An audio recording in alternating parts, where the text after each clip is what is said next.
I ran down that hospital corridor like death itself was chasing me. My heels echoed against cold tile. A nurse grabbed my arm and pulled me into a supply closet. "Don't go in there," she whispered. "It's a trap." I shoved her away and pushed through those doors. What I saw in that operating room stopped my heart cold. My husband lay on the table, but he wasn't alone, and the woman beside him was wearing my mother's ring. Before I tell you everything, please subscribe to this channel and follow my story until the very end. Drop a comment below telling me which city you're watching from. I want to see how far my story has traveled. Now let me take you back to where it all began. 3 weeks before that moment in the hospital, I was living what I thought was a beautiful life. My name is Sarah Mitchell. I'm 28 years old, and I've been a registered nurse at St. Catherine's Medical Center in Boston for 6 years. I married David Mitchell when I was 23, fresh out of nursing school full of dreams and blind trust. David was everything I thought I wanted. Tall, confident, a successful attorney at Morrison & Partners downtown. He drove a black BMW, wore tailored suits, and spoke like every word mattered. When he proposed to me on the Charles River Esplanade at sunset, I cried for an hour straight. We built a life together, a house in Newton with a wraparound porch, 2 children who became my entire world. Emma, my 8-year-old who loved ballet and asked questions I couldn't answer. Ethan, my 5-year-old who still crawled into our bed during thunderstorms. I worked night shifts mostly. 3 12-hour shifts a week, sometimes 4. The money was good, and David said it made sense for his career if I stayed flexible. I never questioned it. I never questioned anything. That was my first mistake. The night everything started to unravel was a Friday in early October. The leaves were turning and the air had that crisp bite that reminds you summer is gone. I was supposed to work until 7 in the morning, but Patty Jenkins called in sick and they let me go home at 11. I didn't text David. I wanted to surprise him. Maybe we'd watch a movie together like we used to back when we were young and still learning each other's bodies. When I pulled into the driveway, the house was dark except for the glow from the living room window. I smiled. David was probably watching one of his legal dramas, the ones he pretended were research. I opened the front door quietly, not wanting to wake the kids. David sat on the couch with his phone pressed to his ear. The moment he saw me, something changed in his face. It was quick, just a flash, but I caught it. Fear, or maybe guilt. At the time, I couldn't tell the difference. He ended the call without saying goodbye. "Sarah, you're home early." Patty got sick. They let me go. I dropped my bag on the entry table. "Who were you talking to?" "Just Marcus. Work stuff. The Henderson case is killing us." He stood up and kissed my forehead. His lips were warm, but something felt off. Cold. Mechanical. "You hungry?" he asked. "I can make you something." "I'm fine. Just tired." I went upstairs to check on the kids. Emma was sleeping with her arm around her stuffed elephant, the one David bought her in New York 2 years ago. Ethan had kicked off his blankets again, so I tucked him back in and kissed his forehead. When I came back down, David had already gone to our bedroom. I heard the shower running. His phone sat on the coffee table. I'm not proud of what I did next. 6 years of marriage, and I had never once looked through my husband's phone. I trusted him completely. But something pulled me toward that glowing screen, something I couldn't name. The notification lit up just as I reached for it. One new message from Jay. "Tonight was incredible. I can't stop thinking about you. When can I see you again?" My hand trembled. I read it 3 times, waiting for the words to change, waiting for them to make sense in some innocent way. They didn't. I put the phone back exactly where it was. I walked to the kitchen, poured myself a glass of water, and stood at the sink staring at nothing. Who was Jay? A colleague? A client? Maybe it was a wrong number. Maybe someone was playing a joke. I repeated these possibilities like a prayer, but deep in my gut, in that place where women know things before their minds catch up, I already knew the truth. David came downstairs 20 minutes later, hair damp, wearing his old college sweatshirt. "You okay?" he asked. "You look pale." "Just tired. Long shift." "Come to bed. I'll rub your shoulders." I let him lead me upstairs. I let him touch me. I let him fall asleep beside me while I lay awake until dawn, watching shadows move across the ceiling. The next morning, I almost convinced myself I'd imagined it. David made pancakes for the kids, singing along to the radio like he always did. Emma laughed at his terrible dancing. Ethan demanded extra syrup. It was so normal, so perfectly normal, that I started to doubt my own memory. But I couldn't forget those words. Tonight was incredible. I can't stop thinking about you. I started watching him. Not obviously, not like a suspicious wife in some movie, just paying attention in ways I never had before. And once I started looking, I couldn't stop seeing. David checked his phone constantly, but always angled the screen away from me. He started working late, more often 3 or 4 nights a week instead of 1 or 2. He came home smelling different, not like his office, but like something else, something floral and sweet. And strangest of all, he became more attentive, more loving. He brought me flowers on a random Tuesday. He suggested we hire a babysitter and go to dinner, just the 2 of us. He told me I was beautiful while we stood in the kitchen making coffee. Some women might have been grateful. Some women might have seen improvement. But I'm a nurse. I've held the hands of dying patients who suddenly start acting normal, eating dinner, making jokes. We call it the rally. It's the body's last burst of energy before it gives up. David's sudden romance felt exactly like that. A rally before the end. I needed to know for certain. The following Wednesday, David announced he had to fly to New York for a deposition. 2 days, maybe 3. Important case, big client, couldn't be helped. "I'll call the kids every night," he said, kissing my cheek at the door. "Love you." I watched his car disappear down the street. Then I went to pick up Emma from school. She climbed into the back seat, still wearing her ballet leotard under her jacket. "Mom, guess what I saw today?"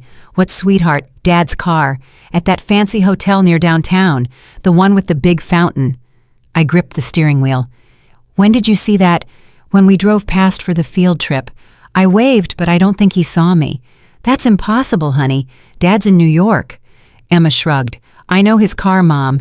It has the scratch on the door from when Ethan threw his scooter." I kept my voice steady. Maybe it was a car that looked like his. Maybe. She went back to her tablet, already forgetting. I didn't forget. That night, after the kids were in bed, I drove downtown. I told myself I just needed to see, just needed to prove Emma wrong, prove my suspicions wrong, prove that my marriage was still intact. The Marriott stood tall and gleaming, its fountain lit up blue and white. I circled the parking garage twice before I found it. David's BMW, black, scratch on the passenger door, license plate I'd memorized years ago. He wasn't in New York. He was here 20 minutes from our home in a hotel room with someone. I parked across the street and waited. The hours crawled. I watched businessmen come and go. I watched couples walking hand in hand toward the restaurant. I watched a woman in a red dress arguing on her phone near the valet stand. At 11:15, David walked out of the lobby. He wore the gray suit I'd picked out for his birthday. His tie was loosened, his hair slightly disheveled. He was smiling. The woman beside him was young, mid-20s, maybe blonde hair falling past her shoulders, a black dress that hugged her body in all the right places. She was beautiful in that effortless way that makes other women feel invisible. David's hand rested on the small of her back. He leaned in and kissed her, not a friendly peck, but a real kiss, the kind he used to give me before everything turned routine. They laughed about something. She touched his chest. He opened the car door for her like a gentleman. I sat frozen in my seat, unable to move, unable to breathe. I knew her. Jessica Palmer, David's new legal assistant hired 6 months ago. He'd introduced us at the firm's Christmas party right in front of the big tree in the lobby. "This is Jessica," he'd said. "She's keeping me sane these days." I'd shaken her hand. I'd smiled at her. I'd thanked her for supporting my husband, and she'd looked me right in the eyes while secretly sleeping with him. I don't remember driving home. I don't remember walking through the front door or checking on the kids or climbing into bed. My body moved on autopilot while my mind replayed that kiss over and over. When David came home 2 days later, I had already made my decision. I wasn't going to confront him. Not yet. Not like this. David was a lawyer. He argued for a living. If I accused him without proof, he would deny, deflect, manipulate. He would make me feel crazy. He would turn it around until I was apologizing to him. I needed evidence. I needed protection. I needed a plan. The next morning, I called in a favor from Linda Chen, my closest friend at the hospital. Linda had gone through a brutal divorce 3 years ago. She knew things. I need a lawyer, I said, a good one, someone David's firm hasn't worked with. Linda didn't ask questions. She gave me a name. Rachel Torres' family law office in Cambridge. I met Rachel the following afternoon during my lunch break. Her office was small but tasteful, filled with law books and framed degrees. She was in her 50s, gray hair pulled back in a neat bun, reading glasses perched on her nose. "Tell me everything," she said. So I did. The phone messages, the fake business trips, the hotel, the kiss. I told her about Jessica Palmer and the sudden burst of romance that felt like guilt. Rachel listened without interrupting. When I finished, she folded her hands on her desk. "Massachusetts is a no-fault divorce state," she said. "That means infidelity doesn't automatically affect asset division, but it can influence alimony and custody, especially if you can demonstrate a pattern of deception and financial misconduct." What do I need? Documentation, screenshots of messages if you can get them, credit card statements showing unusual purchases, hotel receipts, restaurant bills, anything that proves he's been spending marital assets on this affair, and dates. Write down every time he claims to be working late or traveling for business. I nodded, already making mental lists. "One more thing," Rachel said. "Start protecting your finances now. If you have separate savings, move them somewhere he can't access. If you have joint accounts, make copies of all statements going back at least 2 years."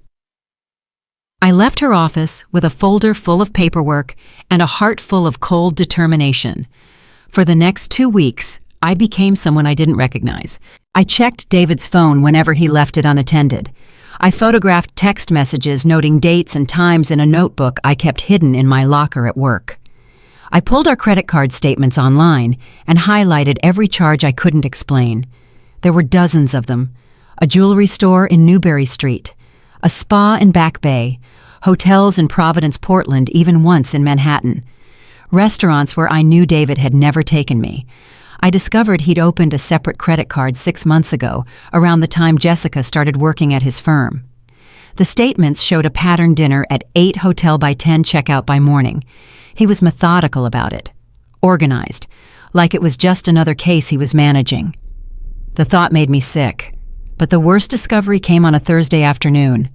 I was searching through David's home office, looking for anything else I might have missed. He kept his desk locked, but I knew where he hid the key taped behind the family photo on his bookshelf. Inside the drawer beneath legal pads and old case files, I found a velvet box. My hand shook as I opened it. Inside was a ring. A diamond solitaire, not huge, but elegant, with a vintage setting I recognized immediately. It was my mother-in-law's ring. Eleanor Mitchell's engagement ring, the one she'd promised to Emma when she turned 18. The one that had been in the Mitchell family for 3 generations.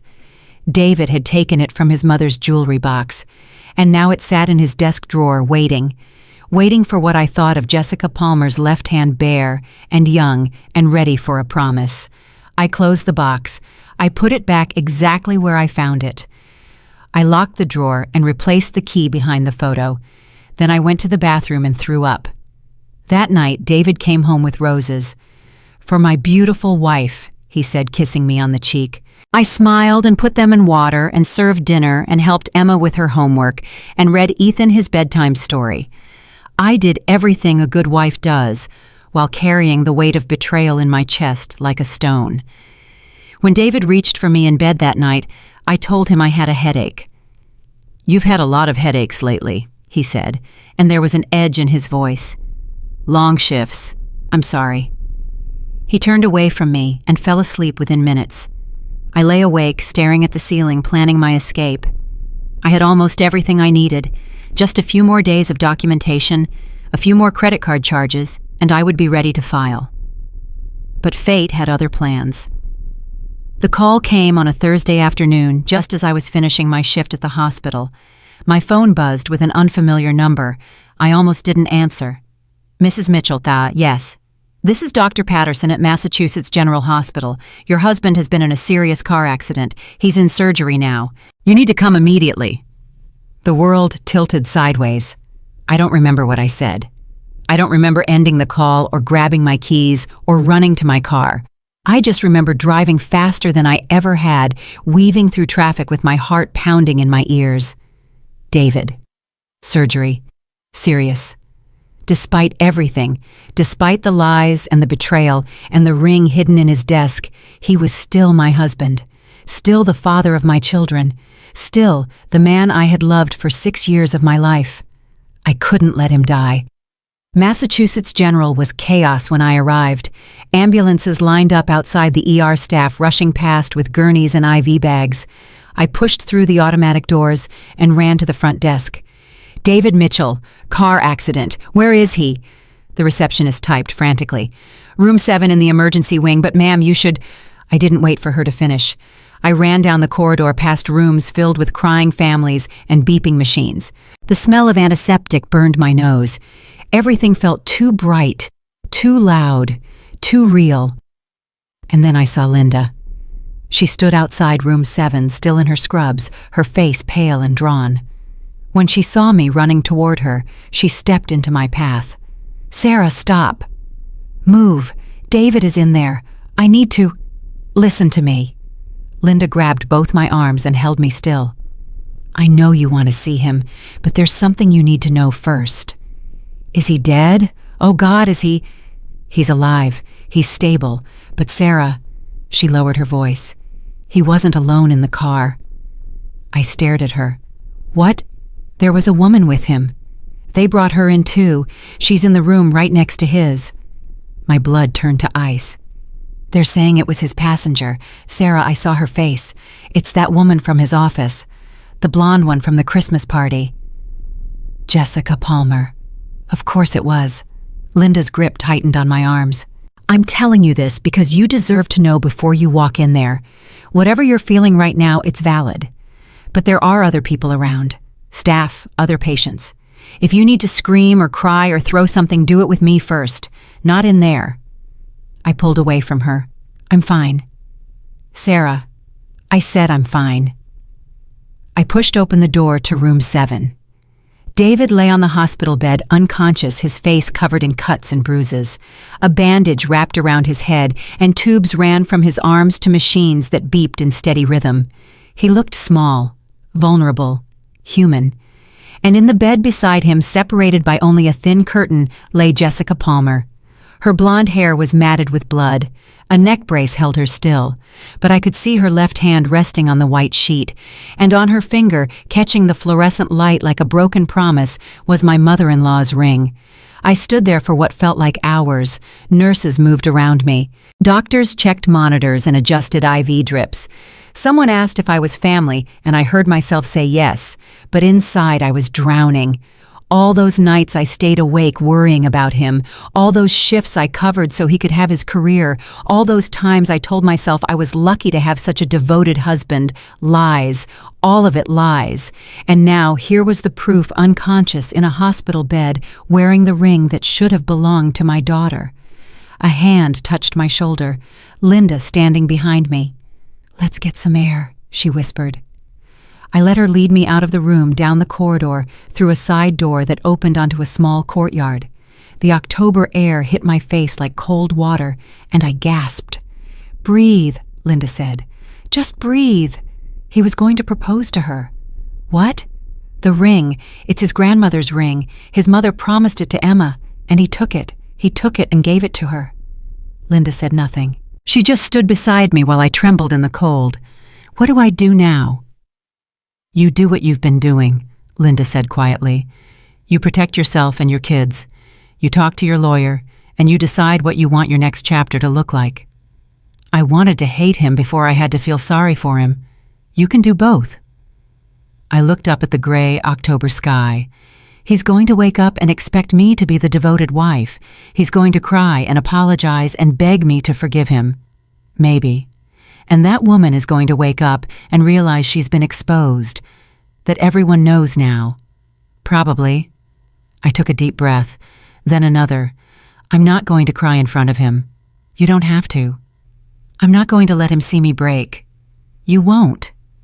I straightened my spine. wiped my eyes, lifted my chin. "Okay," I said. "Let's go back inside." Linda squeezed my hand. "You're stronger than you know Sarah Mitchell." I walked back into that hospital with my shoulders squared and my heart locked behind steel walls. The next few hours blurred together. David woke up around midnight groggy and confused from the anesthesia. The first word he said was my name. "Sarah, Sarah, are you there?" I stepped into his line of vision. "I'm here." "What happened? I remember the car and then—" "You were in an accident. You have a concussion, 3 broken ribs, and a fractured wrist. But you're going to be fine." Relief flooded his face. "Thank God. I thought I was dying." "You weren't alone in the car, David." His expression changed. Just slightly. Just a flicker, but I saw it. "What do you mean?" "Jessica Palmer was with you. She's in the next room." Silence. "The doctors thought she was your wife at first." I continued, my voice flat and calm. "Because she was wearing your grandmother's ring." David closed his eyes. "Sarah, I can explain." "Can you? It's not what you think." "Really?" "Because I think you've been sleeping with your assistant for at least 8 months. I think you took a family heirloom to propose to her. I think you lied to me about business trips while you were with her in hotel rooms 20 minutes from our house. Is any of that wrong?" He didn't answer. "That's what I thought." I picked up my purse from the chair beside his bed. "Wait," he said. "Where are you going?" "Home. To our children. Remember them." "Sarah, please. I made a mistake. A terrible mistake. But I love you. I love our family." I stopped at the door. "You should have thought about that before you gave another woman my daughter's inheritance." I walked out of the room without looking back. The drive home felt like traveling through a tunnel with no end. Streetlights blurred past my window. The radio played something soft and meaningless. I gripped the steering wheel so hard my knuckles turned white. When I pulled into the driveway, the house was dark, except for the porch light I had left on. Linda had called her sister to watch Emma and Ethan while I was at the hospital. They were asleep by now, safe in their beds, dreaming of things children dream about. I sat in the car for 20 minutes before I found the strength to go inside. The babysitter, a kind woman named Carol, stood up from the couch when I walked in. "Mrs. Mitchell, is everything okay?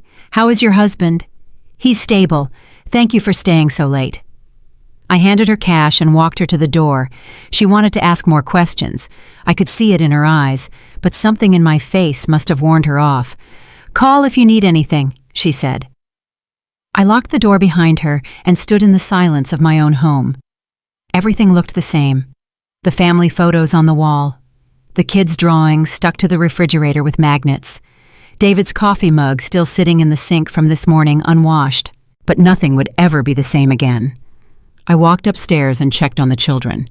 Emma slept peacefully, her dark hair spread across the pillow like a fan. Ethan had his thumb in his mouth, a habit we'd been trying to break for a year. They didn't know yet. They thought their father was on a business trip. They thought their parents were happy. They thought the world was safe and predictable. How was I supposed to tell them I went to my bedroom and sat on the edge of the bed David and I had shared for 6 years? The sheets still smelled like his cologne. His book sat on the nightstand, a legal thriller he'd been reading for weeks. I picked it up and threw it across the room. Then I picked up his pillow and threw that too. Then I grabbed every piece of his clothing I could find and hurled it all into a pile on the floor. Suits, ties, shoes, the stupid golf shirts he wore on weekends. All of it. I wanted to scream. I wanted to burn the whole house down. Instead, I sat in the middle of the mess I'd created and cried until I had nothing left. Morning came too fast. Emma found me in the kitchen, still wearing yesterday's clothes, nursing a cup of cold coffee. "Mom, you look tired." "I didn't sleep well, sweetheart. Is Dad coming home today?" The question hit me like a punch. "Dad had an accident, honey. He's in the hospital, but he's going to be okay." Emma's eyes went wide. "An accident like a car crash?" "Yes, but the doctors are taking good care of him." "Can we go see him?" I hesitated. The image of Jessica Palmer in that hospital bed flashed through my mind. The ring on her finger. David's lies piled on top of lies. Maybe in a few days. He needs to rest first. Emma accepted this with the trust children give their parents. She ate her cereal and talked about her spelling test and asked if she could have a play date with her friend Madison this weekend. I said yes to everything. I couldn't think beyond the next 5 minutes. After I dropped the kids at school, I called Rachel Torres. "I need to see you today," I said. "It's urgent. Come at noon. I'll clear my schedule." I spent the morning gathering documents, bank statements, credit card bills, the photos I'd taken of David's text messages. I put everything in a folder and drove to Cambridge. Rachel listened as I told her about the accident, about Jessica Palmer, about the ring. "He's going to try to reconcile," she said when I finished. "Men in his position almost always do. He'll promise to end the affair, go to counseling, do whatever it takes." "I don't want reconciliation." "Are you sure I have to ask? Divorce is permanent." "He gave another woman my daughter's ring. He was going to propose to her. There's nothing left to save." Rachel nodded slowly. "Then we move forward. I'll have the papers ready by the end of the week. Given what you've told me, we have strong grounds for requesting primary custody and a favorable asset split." "What about the affair? Does that matter legally?" "Not as much as people think. Massachusetts courts focus on the best interests of the children and equitable distribution of assets. But documented infidelity can influence alimony decisions, especially when marital funds were used to support the affair. He spent thousands on her, hotels, jewelry, dinners. We'll subpoena the financial records. Every penny will be accounted for." I left Rachel's office, feeling something I hadn't felt in weeks. Not happiness exactly, but purpose, direction, a path forward through the wreckage. David called me that afternoon. I let it go to voicemail. "Sarah, please pick up. We need to talk. I know you're angry, and you have every right to be, but please just let me explain. I love you. I love our children. Don't throw away everything we've built. Call me back, please." And I deleted the message without listening to it again. He called 3 more times that day. I ignored every one. The next morning, my phone rang with a number I didn't recognize. Against my better judgment, I answered. "Mrs. Mitchell, this is Eleanor, my mother-in-law, David's mother." I closed my eyes. "Hello, Eleanor. I just spoke with David. He told me about the accident." "Did he tell you everything?" A pause. "He told me enough." "Did he tell you about Jessica Palmer?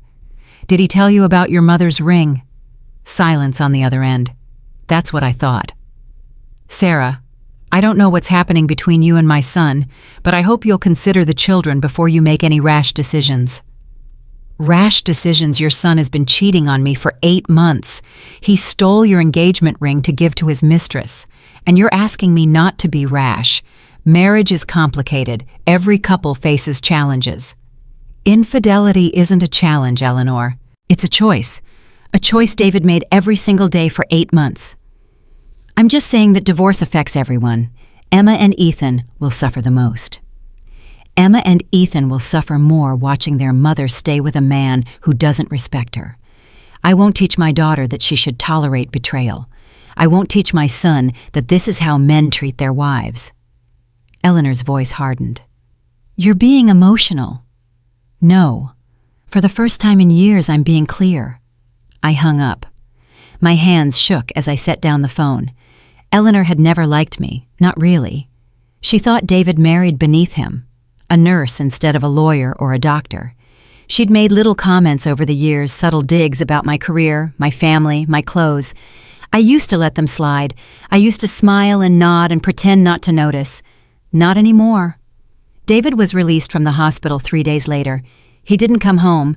He couldn't because I had changed the locks. He showed up on the porch that evening, still wearing his hospital bracelet, his arm in a sling. Sarah opened the door. "No, this is my house too. Your lawyer can discuss that with my lawyer." "You hired a lawyer already." "I hired a lawyer 3 weeks ago, David. I've known about Jessica for a month." Silence. "You knew. I saw the text messages. I followed you to the hotel. I watched you kiss her in the parking lot." He leaned against the doorframe. Through the window I could see his face crumble. "Why didn't you say something? Because I needed to protect myself. I needed evidence. I needed to make sure you couldn't manipulate your way out of this like you do with everything else. I would never... You've been lying to me for 8 months. Don't tell me what you would never do. Emma appeared at the top of the stairs behind me. Mom, is that Dad? David heard her voice. Emma, sweetheart, let me in. I want to see you. I turned to my daughter. Go back to your room, honey. Dad and I need to talk privately. But I want to see him. I know, you will. Just not right now. Emma's lower lip trembled, but she turned and walked back upstairs. I opened the door just enough to face David directly. You can see the children this weekend. Supervised. At your mother's house. Supervised, they're my kids. And I'm their mother. Until we have a custody agreement in place, those are my terms. Sarah, please. Can't we at least talk about this? We are talking. This is me talking. You broke this marriage. You broke this family. And now you have to live with the consequences. I made a mistake. A mistake is forgetting an anniversary. A mistake is buying the wrong kind of milk. What you did was a choice, hundreds of choices every single day to betray the people who loved you. David reached for my hand. I stepped back. Don't touch me. I still love you. That's the worst part. You probably believe that. You probably think you can love me and lie to me at the same time, but that's not love, David. That's convenience.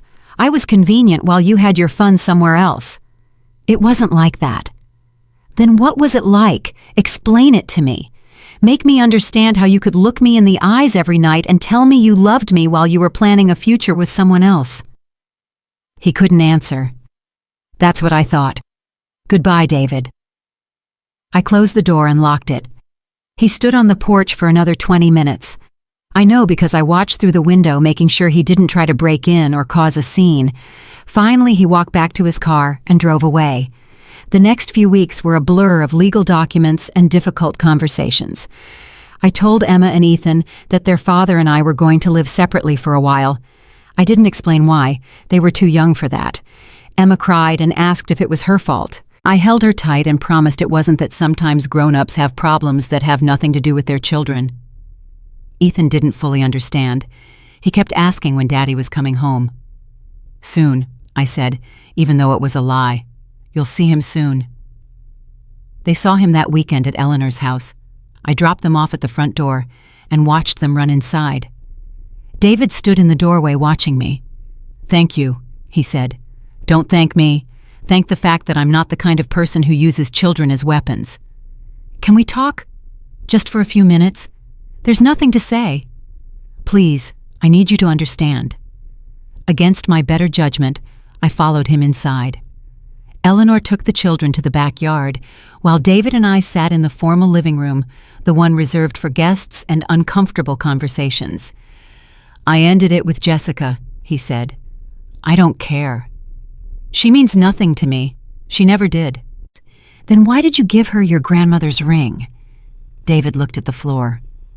I don't know. I got caught up. She made me feel what young, important, special, all of those things. And I didn't. You were always tired, always working. We never talked anymore, never spent time together. So it's my fault I work night shifts to support our family, and that's your excuse for cheating. I'm not making excuses. I'm trying to explain. There's no explanation that makes this okay, David. You had a choice. When you felt disconnected, you could have talked to me. You could have suggested counseling. You could have done anything except what you did. I know. But you chose her. Every day for 8 months, you chose her over me, over Emma and Ethan, over everything we built together. He looked up at me with tears in his eyes. I'm sorry. Sorry doesn't fix this. What can I do? Tell me what to do and I'll do it. You can sign the divorce papers when they arrive. You can agree to fair custody arrangements. You can pay child support on time and show up when you say you will. That's what you can do. I meant to save us. There is no us anymore. There's just 2 people trying to do right by their children. I stood up and walked toward the backyard to say goodbye to Emma and Ethan. David grabbed my wrist. Sarah, wait. I looked at his hand on my arm, then at his face. Let go of me. Just listen, please. I know I don't deserve another chance, but think about the kids. Think about what divorce will do to them. I am thinking about the kids. That's the only thing I'm thinking about. And what I've realized is that they deserve better than watching their mother stay with a man who doesn't respect her. They deserve to see me strong, not broken. I'll go to therapy. I'll do whatever it takes. It's too late for that. It doesn't have to be. I pulled my arm free. Yes, it does. Because even if I could forgive the affair, I could never forget.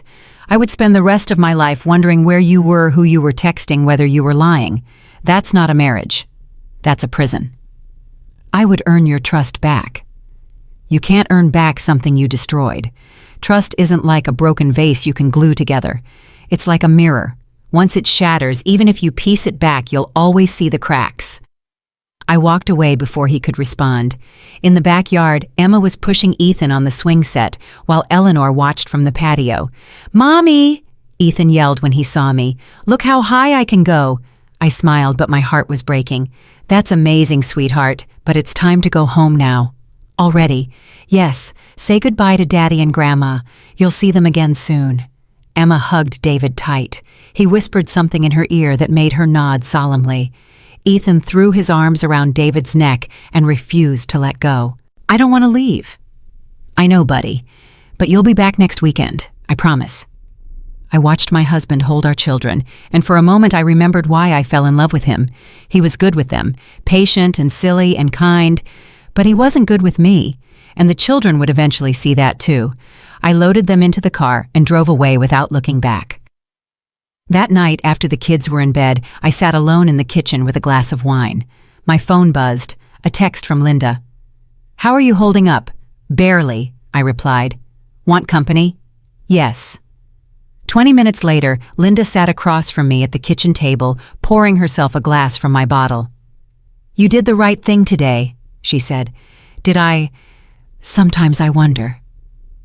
"What do you wonder? If I'm being selfish, if I should try harder, if divorce is really the best thing for Emma and Ethan?" "Let me ask you something.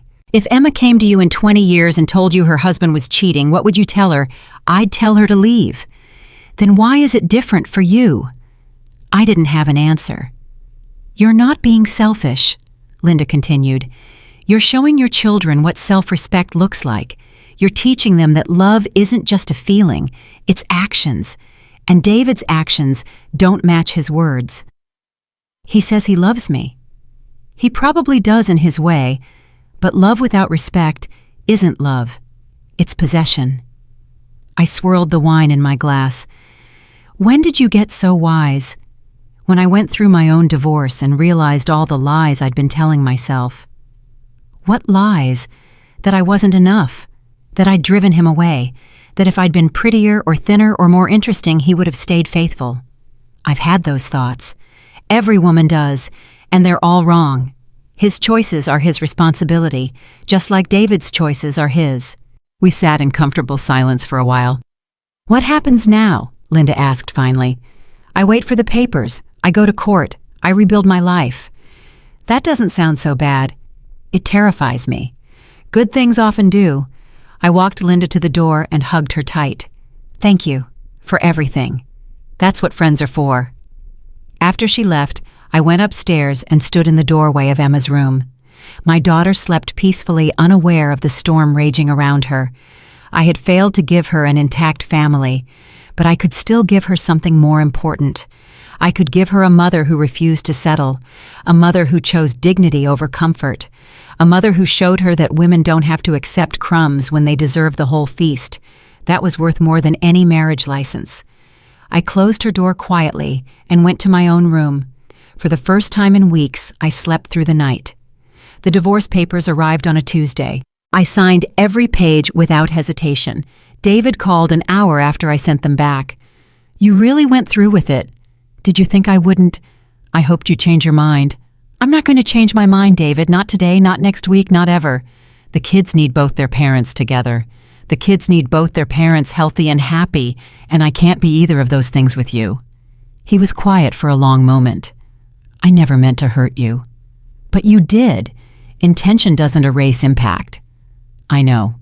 Sign the papers, David. Let's end this with whatever dignity we have left. He hung up without saying goodbye. A week later, his lawyer sent back the signed documents. It was official. My marriage was over. I thought I would cry. I thought I would feel relief. Instead, I felt nothing. Just a hollow space where something used to be. Linda took me out for dinner to celebrate. Or mourn. I wasn't sure which. To new beginnings, she said, raising her glass. To surviving, I replied. We drank to both. Walking back to my car that night, I caught my reflection in a store window. I looked different somehow. Older maybe, but also stronger, like something soft had hardened into steel. I thought about the woman I'd been a year ago, the one who trusted, blindly loved, freely believed in happily ever after. She was gone now. But maybe that wasn't such a bad thing, because in her place stood someone new, someone who knew her worth, someone who refused to be broken. I drove home through quiet streets past houses where other families slept, other dramas unfolded, other hearts broke and healed. Emma and Ethan were waiting for me tomorrow. Life was waiting for me tomorrow, and I was finally ready to meet it. The first month of being officially divorced felt like learning to walk again after breaking both legs. Everything I had done automatically for years now required thought. Paying bills that David used to handle, scheduling car maintenance, remembering to take out the trash on Tuesday nights instead of Wednesday mornings like I always thought. Small things, stupid things. But they piled up until some days I felt like I was drowning in a sea of details. The kids helped in their way. Emma became my little assistant, reminding me about school events and permission slips and which days she had ballet. Ethan followed me around the house like a shadow, asking endless questions about everything and nothing. Mom, why is the sky blue? Mom, where do birds sleep? Mom, when is Daddy coming back? That last question came up at least once a day. I never had a good answer. Daddy lives somewhere else now, sweetheart, but you'll see him every other weekend. But why?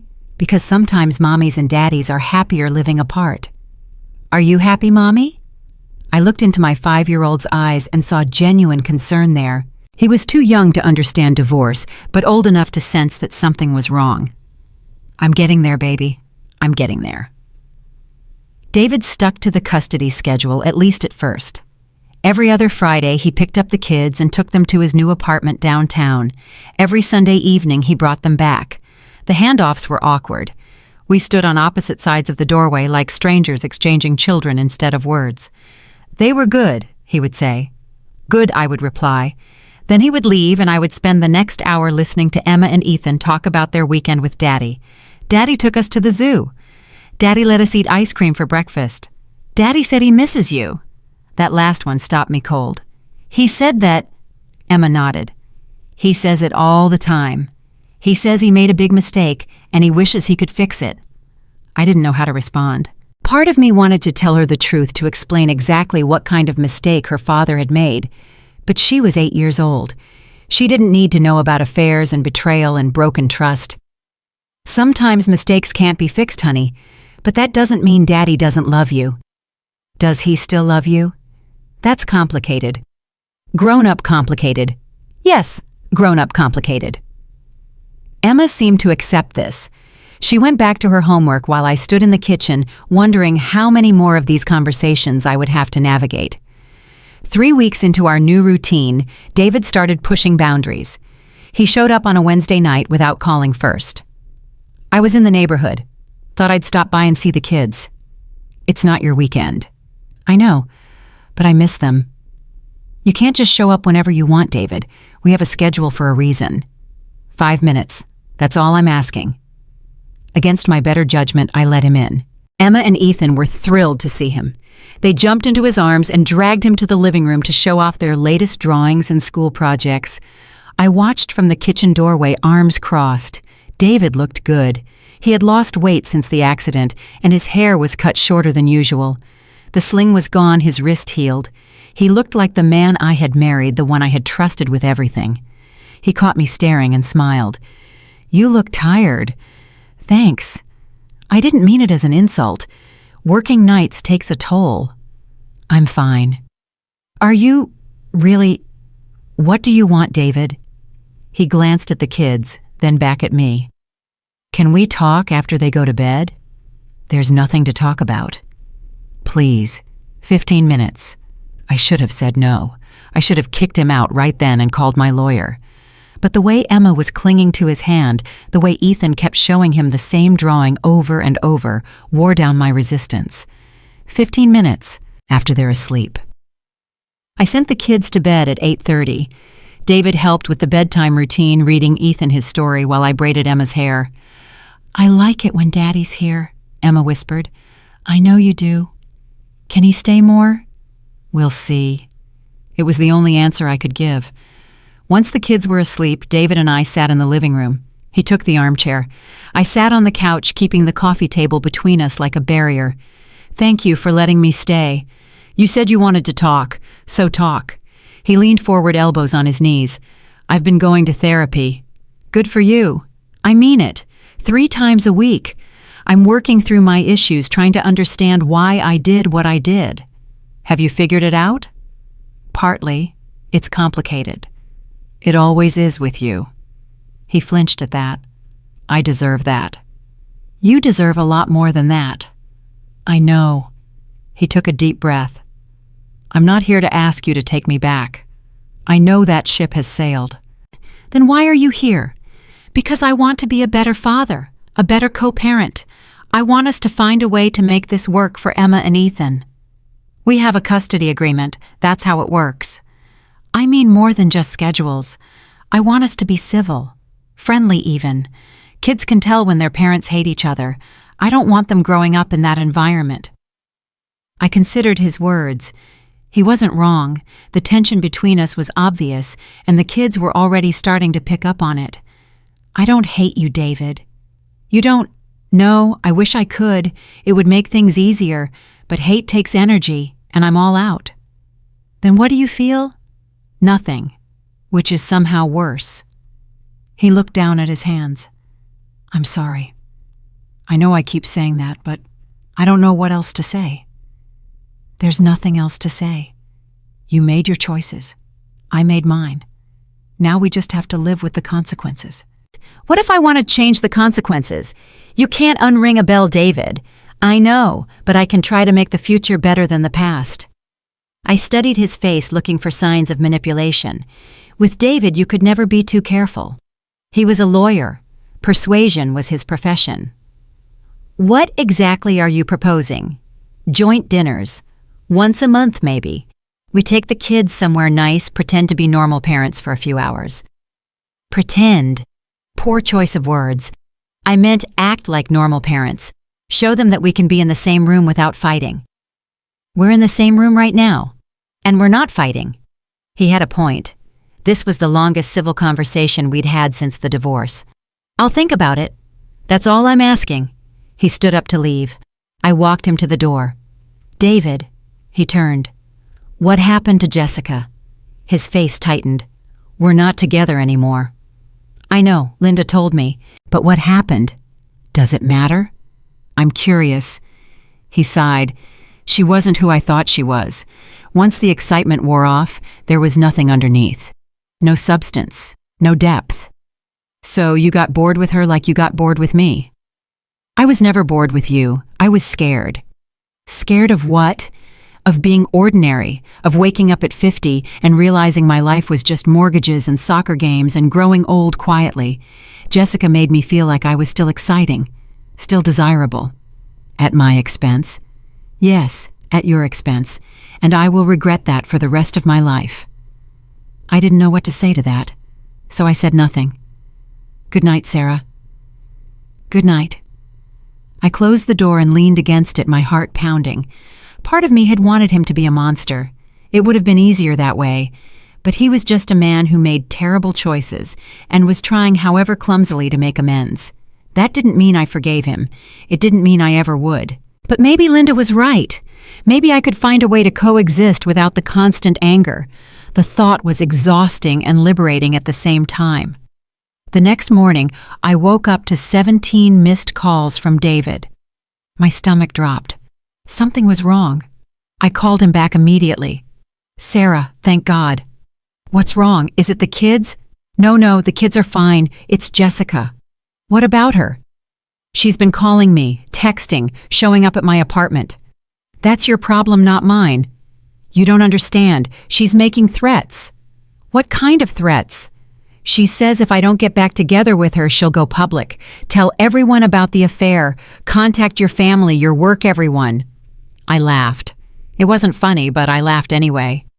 David, everyone already knows. We're divorced. What exactly does she think she's going to expose? She has pictures of us from when we were together. Pictures. Intimate pictures. I sat down on the edge of my bed. You let her take intimate pictures. I wasn't thinking clearly. It was stupid. I know that now. Stupid doesn't begin to cover it. She says she'll send them to everyone if I don't pay her. Pay her $50,000. I closed my eyes. This was unbelievable. Except it wasn't. This was exactly the kind of mess David would create and then expect someone else to clean up. Have you talked to a lawyer? I am a lawyer. A criminal lawyer.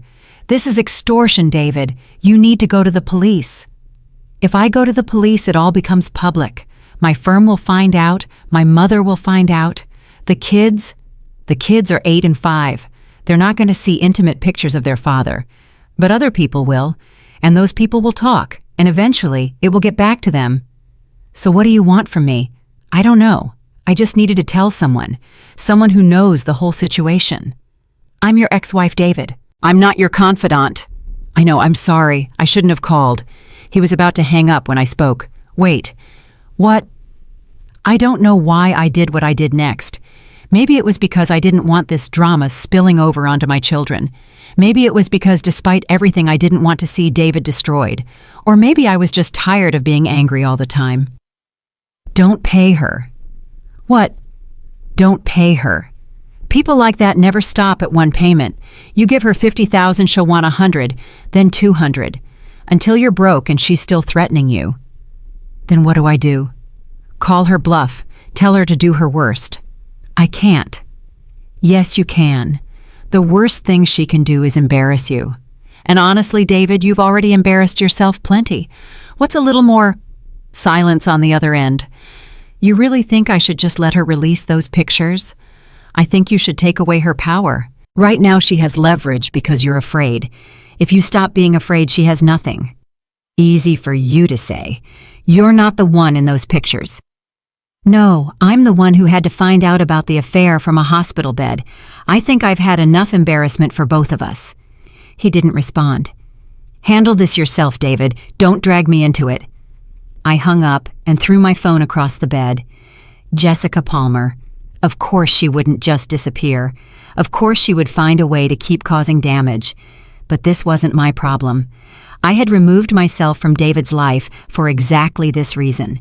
His messes were no longer mine to clean. I went downstairs and made breakfast for the kids, pushing the conversation out of my mind. 3 days later, Jessica showed up at my hospital. I was in the middle of a 12-hour shift checking vitals on a post-surgical patient when Linda pulled me into the break room. There's someone asking for you at the front desk. Who? Blonde, young, says it's urgent. My blood ran cold. Did she give a name? Jessica something. I took off my gloves and walked to the front desk, my heart pounding with every step. She looked different than I remembered. Thinner, darker circles under her eyes. The confident woman from the Christmas party was gone, replaced by someone desperate and unraveling. Mrs. Mitchell, I need to talk to you. I have nothing to say to you. Please, just 5 minutes. Security is 10 feet away. I suggest you leave before I call them. I know you hate me. You have every right. But there are things you don't know. Things David didn't tell you. I don't care. You should, for your children's sake. That stopped me. What about my children? Jessica glanced around nervously. Can we talk somewhere private? Against every instinct screaming in my head, I led her to an empty conference room at the end of the hall. 5 minutes. Talk. Jessica sat down across from me, her hands trembling. David isn't who you think he is. I know exactly who David is. No, You know who he pretended to be. I know the real him. And what's the real him? She took a shaky breath. I wasn't his first affair. I felt the ground shift beneath me. What? There were others before me. At least 3 that I know of. Women from his firm, from client meetings, from conferences out of town. You're lying. I wish I was. I found out after we'd been together for a few months. He left his email open one day. I saw messages going back years. Different women, same pattern. Why are you telling me this? Because he's dangerous, Sarah. Not physically, but he's a manipulator. He makes you feel like you're the only one, like you're special. And then he moves on to the next conquest. Is that supposed to make me feel sorry for you?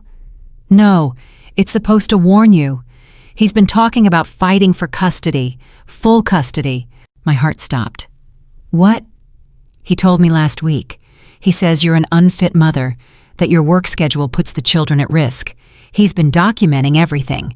Late pickups, missed school events, anything he can use against you. He would never get full custody. I'm a good mother. I know you are. But he's a good lawyer, and he knows how to spin a story. I stared at her, trying to process what she was saying. Why are you warning me? What do you get out of this? Jessica's eyes filled with tears. Because I'm pregnant. The room went silent. David doesn't know yet. I was going to tell him, but then he ended things. And now what? Now I don't know what to do. I'm 29 years old, pregnant by a married man who threw me away the moment things got complicated. He's not married anymore. He might as well be. He's still in love with you. That's not love. Maybe not, but it's obsession. And I don't want to be caught in the middle of it. She stood up, wiping her eyes. Be careful, Sarah. He's not going to let you go quietly. He can't stand to lose. Is this why you were threatening to release those pictures to get money for the baby? Jessica looked away. I was desperate. I'm sorry. Sorry doesn't mean much coming from you. I know, but I meant what I said. Watch your back. She left the conference room without another word. I sat there for a long time trying to process everything. 3 other women. At least 3, Jessica had said, which meant there could be more. My entire marriage was built on lies. Not just the last 8 months, but years, possibly all of it. And now he was planning to take my children. I pulled out my phone and called Rachel Torres. I need to see you today. What happened? David is planning to fight for full custody. How do you know this? His ex-mistress told me. She also told me he's been documenting my parenting, looking for ammunition. Silence on the other end. Come to my office at 4. We need to strategize. I finished my shift on autopilot, going through the motions while my mind raced. David wanted full custody. He wanted to take Emma and Ethan away from me, over my dead body. At 4 o'clock sharp, I sat in Rachel's office. Tell me everything Jessica said, word for word. I repeated the conversation. Rachel took notes. Is she credible? I don't know.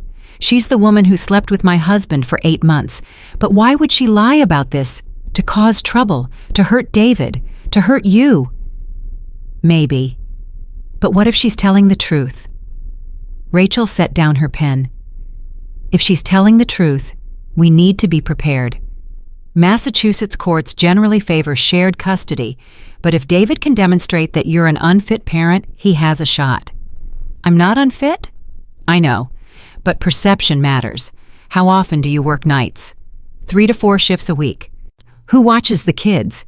I have a babysitter. Linda helps sometimes. David could argue that the children need more stability. A parent who's home at night not working. That's ridiculous. Millions of parents work nights. I agree, but we need to document everything.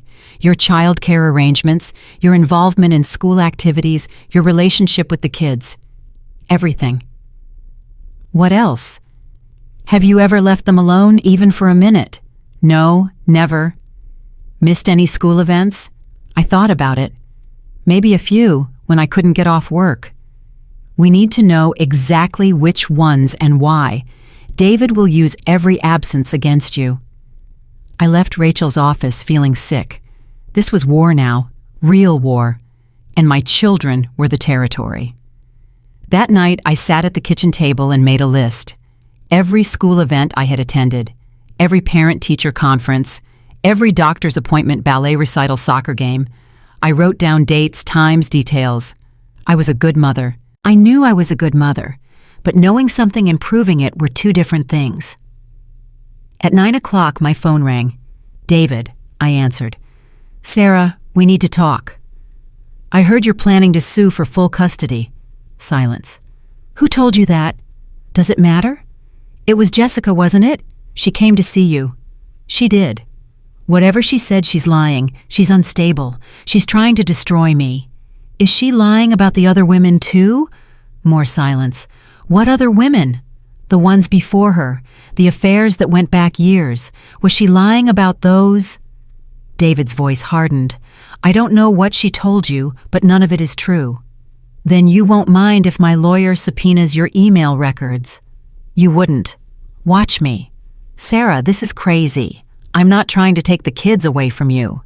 "Then why are you documenting my parenting, looking for evidence that I'm unfit?"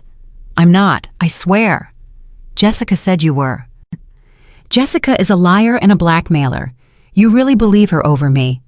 "I believe evidence over words, and your words have meant nothing for a very long time. I'm coming over. We need to talk in person." "No, don't come here." "Sarah?" I said no. You want to talk to me, you talk through my lawyer. I hung up.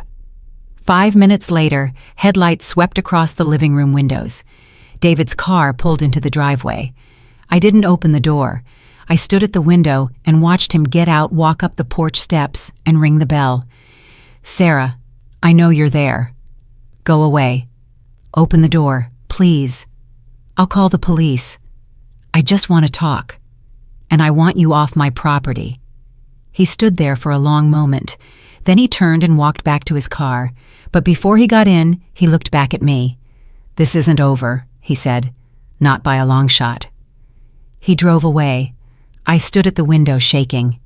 He was right. This wasn't over. But for the first time, I felt ready to fight. The next few weeks became a battlefield. David filed a motion requesting a custody evaluation. I filed a counter motion requesting full financial discovery. His lawyer sent demands. My lawyer sent demands. The children felt the tension even though we tried to shield them. Emma started wetting the bed again, something she hadn't done since she was 4. Ethan became clingy, refusing to let me out of his sight. "Are you and Daddy fighting?" Emma asked one night. "Grown-ups sometimes disagree about things." "Are you disagreeing about us?" I pulled her into my arms. "Daddy and I both love you very much. That will never change. We're just trying to figure out the best way to take care of you." "I don't want things to change." "I know, sweetheart, I know." I held her until she fell asleep, my heart breaking for her. This wasn't fair. None of this was fair. But I would fight with everything I had to protect my children from the fallout of their father's choices. A month later, we had our first court date. I wore my best suit, the navy blue one I saved for important occasions. David sat on the other side of the courtroom with his lawyer looking confident and polished. The judge was a woman in her 60s named Patricia Hawkins. She had a reputation for being fair, but tough. "This is a preliminary hearing to establish parameters for the custody evaluation," she said. "I've reviewed the motions from both parties. Mr. Mitchell, you're requesting primary custody based on concerns about Mrs. Mitchell's work schedule." "Yes, Your Honor. My client works overnight shifts at a hospital. The children are often left with babysitters or alone." "Objection," Rachel said. "The children have never been left alone. Mrs. Mitchell has established reliable childcare arrangements."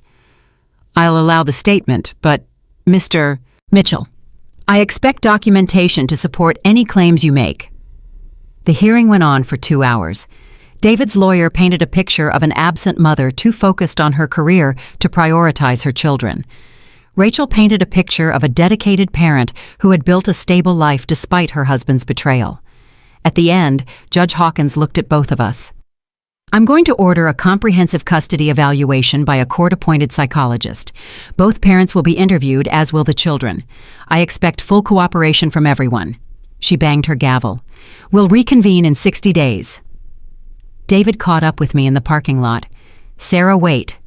I kept walking. "This doesn't have to be a war." You made it a war when you filed for primary custody. I was angry. You wouldn't talk to me. I felt like I was losing everything. I spun around. You lost everything the moment you decided to cheat. You don't get to blame me for the consequences of your choices.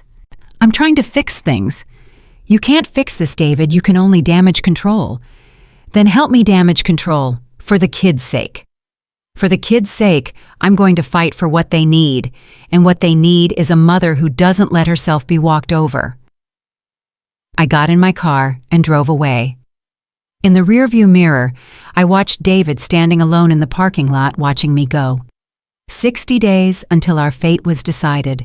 60 days to prove I was the mother my children deserved. I would not waste a single one. The custody evaluation began on a rainy Monday in November. Dr. Margaret Sullivan was a child psychologist with 30 years of experience and a reputation for seeing through lies.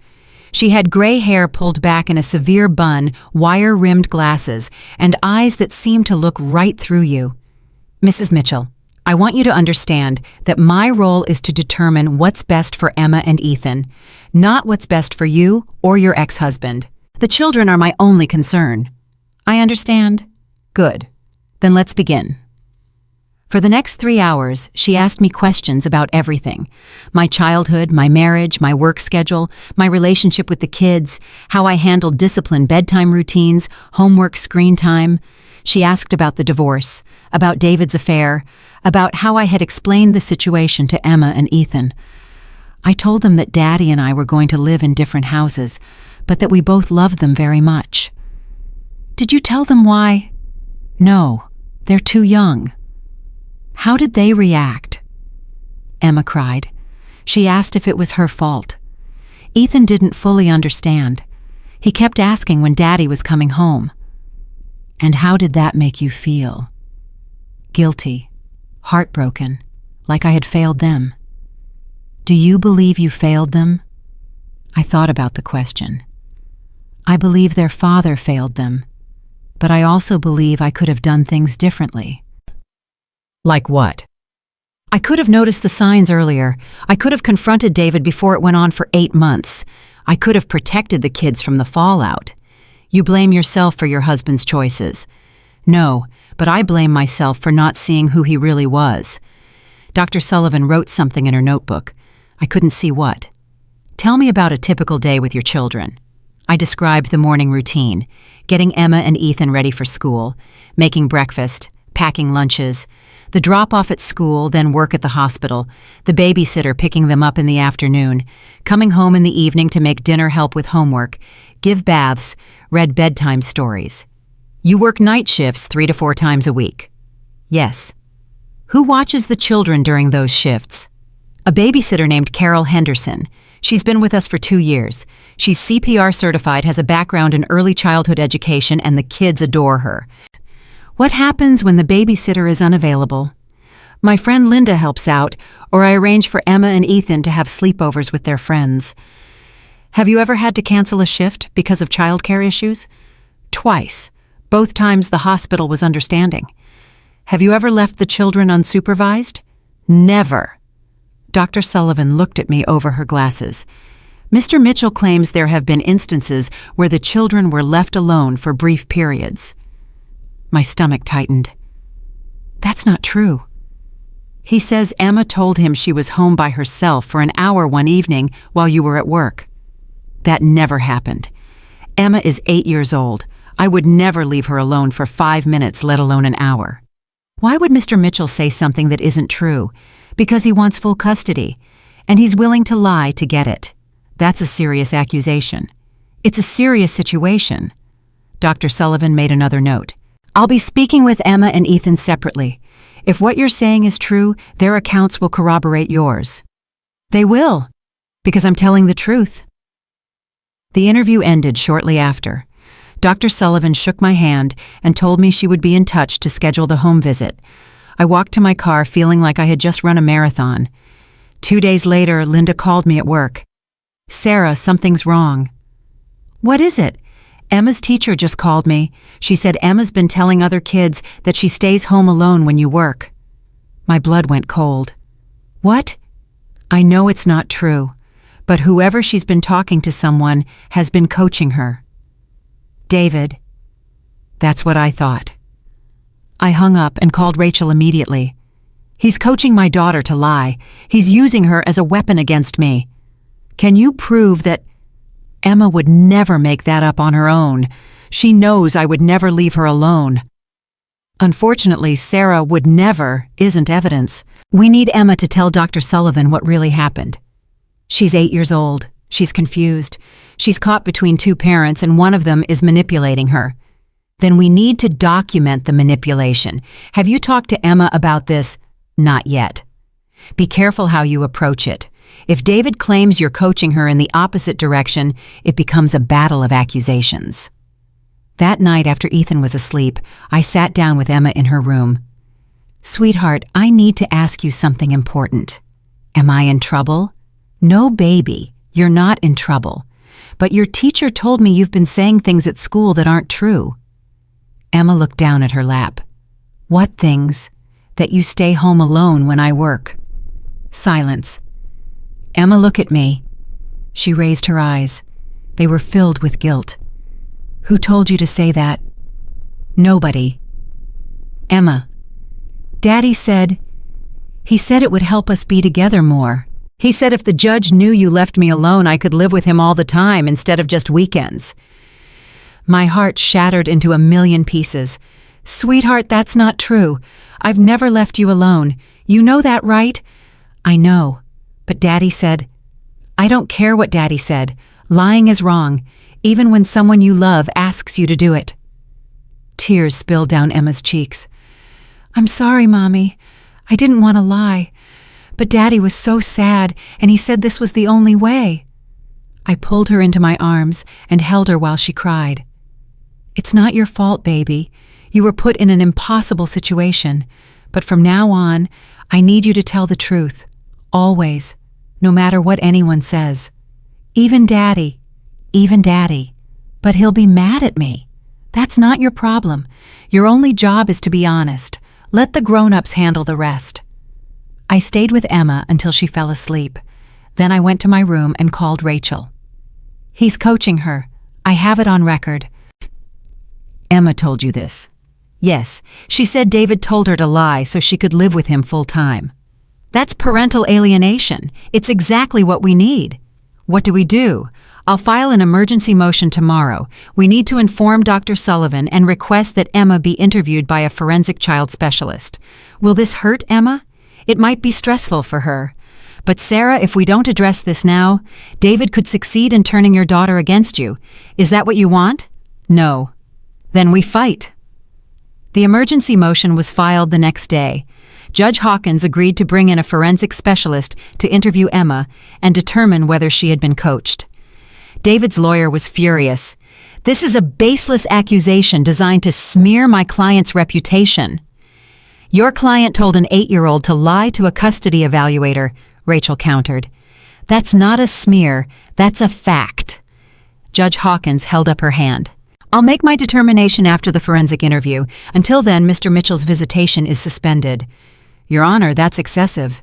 My courtroom, my rules.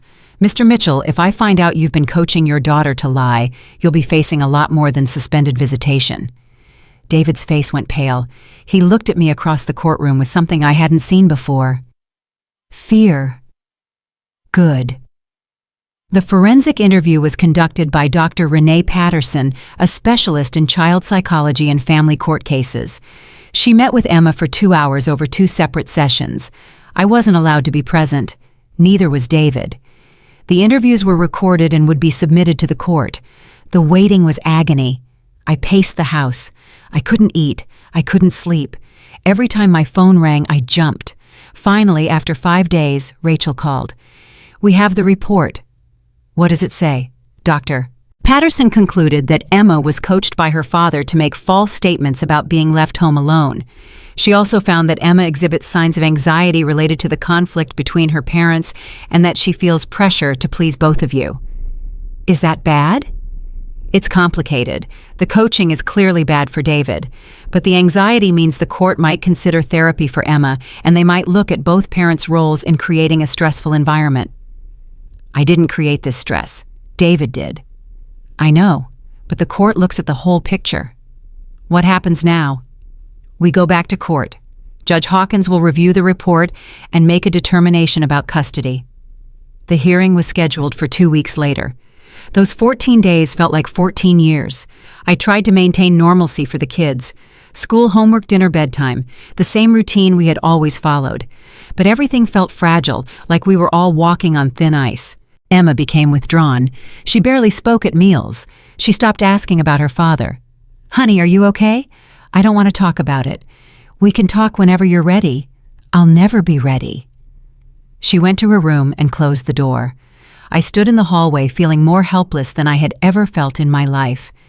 Ethan, thankfully, was too young to fully understand what was happening.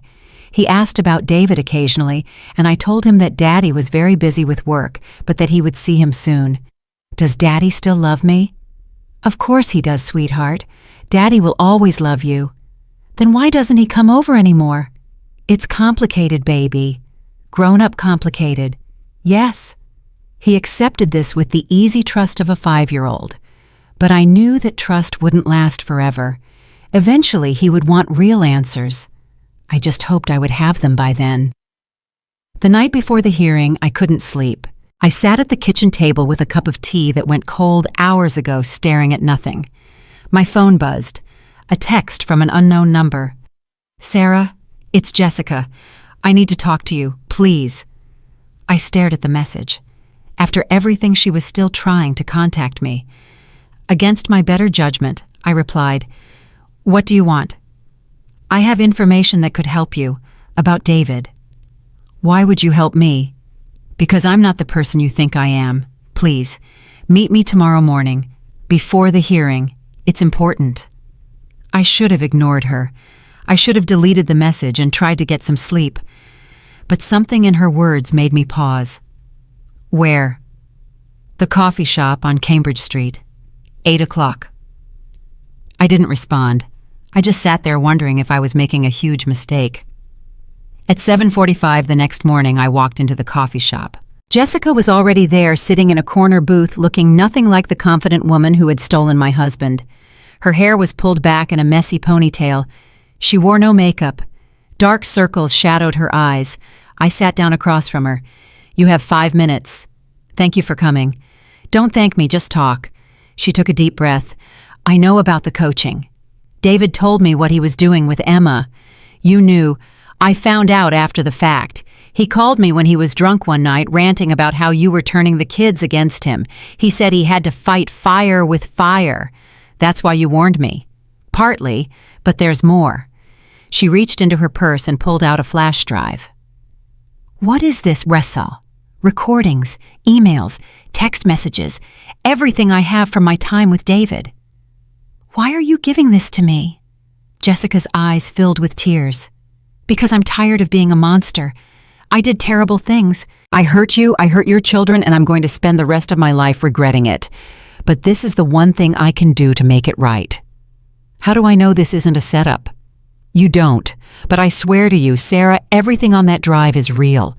There are recordings of David admitting to the affairs, admitting to coaching Emma, talking about how he was going to destroy you in court." I stared at the flash drive. "Why would he tell you all this?" "Because he trusted me. He thought we were on the same side." "Were you?"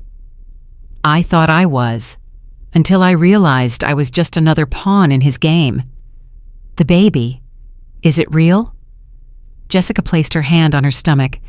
"Yes, I'm 4 months along now." "Does David know?" "He does. He offered me money to terminate. When I refused, he threatened me." "Threatened you how?" "He said if I went public with anything, he would destroy my career, my reputation, my life." "But you're going public anyway." "I'm tired of being scared. And I'm tired of watching him hurt people." I picked up the flash drive and turned it over in my hand. "If I use this in court today, David will know you gave it to me. I know. He'll come after you. Let him. I have copies of everything, and I have a lawyer of my own now." I looked at her for a long moment. This woman had been my enemy. She had taken my husband, threatened, my family, caused more pain than I could measure. But sitting across from her now, I didn't see a villain. I saw a woman who had been manipulated by the same man who had manipulated me. Why are you really doing this? Jessica wiped her eyes.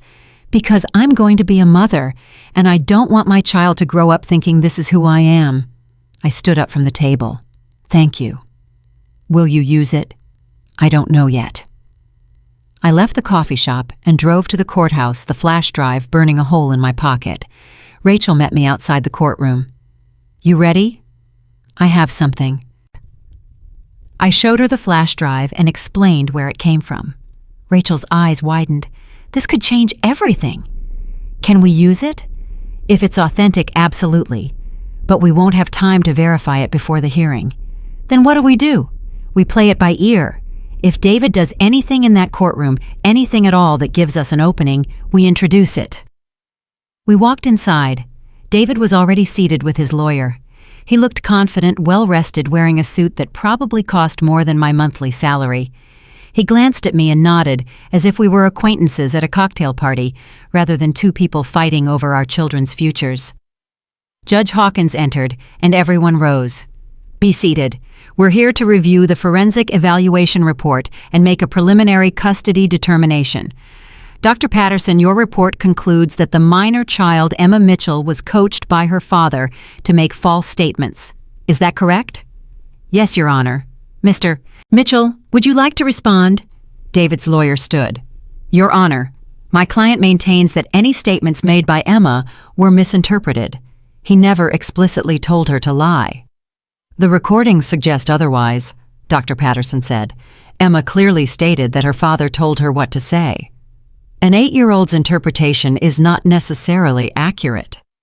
Perhaps, but my professional assessment is that Emma was manipulated. Judge Hawkins turned to David. Mr. Mitchell, do you have anything to say for yourself? David stood, buttoning his jacket. Your Honor, I love my children. Everything I've done has been for them. Yes, I made mistakes in my marriage, but I am not the monster my ex-wife is trying to paint me as. No one called you a monster, Mr. Mitchell. With all due respect, Your Honor, that's exactly what these accusations amount to. Sarah is trying to turn my children against me. She's poisoned them with her hatred. That's a bold accusation. Do you have evidence? I have 10 years of being a devoted father. I have coaching soccer games, attending recitals, helping with homework. I have a relationship with my children that Sarah can't erase no matter how hard she tries. Judge Hawkins leaned back. Mrs. Mitchell, would you like to respond? I stood, my heart pounding. Your Honor, I have never tried to turn my children against their father. Despite what David did to our marriage, I have always encouraged their relationship with him. I have never spoken badly about him in front of them. I have followed every custody arrangement to the letter. Yet you're asking this court to restrict his visitation. Because he's coaching our 8-year-old daughter to lie. Because he's putting his desire to win over our children's well-being. Because I am terrified of what he'll do next. That's quite an accusation. I have evidence. The courtroom went silent. Rachel handed me the flash drive. Your Honor, we have recordings and documents that corroborate Mrs. Mitchell's claims. We received them this morning and haven't had time to authenticate them, but we believe they're directly relevant to this hearing. David's face went white. Where did you get that? That's not relevant, Judge Hawkins said. What's relevant is whether the evidence is authentic. I'll allow it to be entered into the record pending verification. If it turns out to be fabricated or obtained illegally, there will be consequences. Understood, Your Honor. The court technician played the first recording. David's voice filled the courtroom. She thinks she's going to win this. I'll bury her. I'll make sure those kids know exactly who their mother really is. By the time I'm done, they won't want anything to do with her. Another recording. Emma's easy. She wants to please everyone. All I had to do was tell her it would make things better, and she went along with it. Kids are simple like that. And another. Sarah was always too trusting. That's why I got away with it for so long. The affairs, the money, everything. She never questioned anything. The recordings went on for 20 minutes, each one worse than the last. By the end, David was slumped in his chair, his lawyer whispering urgently in his ear. Judge Hawkins looked at him with unconcealed contempt. Mr. Mitchell, do you deny that these recordings are authentic? David didn't answer. Mr. Mitchell, I was angry, he finally said. I said things I didn't mean. You said you coached your daughter to lie. You said you were going to bury your ex-wife. You called her too trusting as if that were a weakness to exploit. It was venting. Everyone says things they regret. Not everyone says them on recording. Judge Hawkins removed her glasses and rubbed her eyes. Here's what's going to happen. Based on the evidence presented today, I am awarding primary physical custody of Emma and Ethan Mitchell to their mother, Sarah Mitchell. Mr. Mitchell will have supervised visitation every other Saturday subject to review in 6 months. David shot to his feet. You can't do this. I just did. Furthermore, I am ordering Mr. Mitchell to complete a parenting course and undergo psychological evaluation before any modification to custody will be considered. This is based on illegally obtained evidence.